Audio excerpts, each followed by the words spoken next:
Hi guys! Magandang araw. Today is Wednesday. Yes guys, Miyerkules ngayon. And yes, maaga nagising si Daddy at pinaliguan na agad si Kuya Gabe habang ito nangungulit si Gray.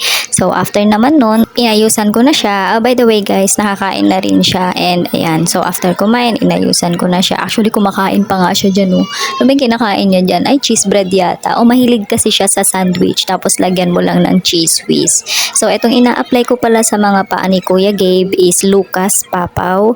Yes guys, kasi maganda yan para sa mga burns, sa mga scars, yung mga yung mga parang galis or what. Though si Kuya Gabe naman is yung mga galos-galos yung mga meron sa kanya. Yung mga bakas ng paglalaro niya sa labas. So after nun, hinatid ko na rin siya. Pero yes, naglakad lang ako and yes, may naghatid sa kanya. Yes, of course, si Wowo. Wowo kasi ang tawag niya, hindi Lolo.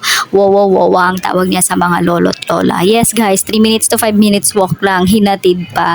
Yes guys, kasi palabas rin naman na si Papa, kaya sabi niya, ihatid ko na lang doon. And then yun nga, nakarating na rin kami sa school nila and yes, maaga na naman siya. Siya na naman yung nauna dito.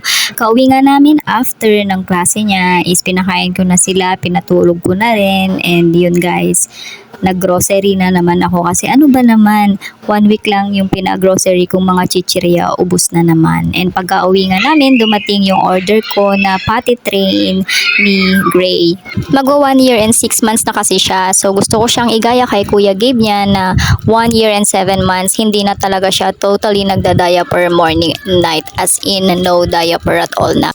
Itong nabili ko na to guys is yung ladder potty. Ito yung ipapatong mo lang mismo sa toilet bowl. Para pag nag-poop siya, rekta na doon, hindi mo na kailangang maglinis-linis ng potty train. Yung mga old potty train kasi guys, yun yung mismong may bowl na siya, diba? And then pag nag-poop sila, kailangan mo pang tanggalin, i-wash or sabunan. Dito, direkta na siya sa toilet and then flush mo na lang. Tapos pwede mo na rin ulit tanggalin and then ifo-fold mo lang to guys.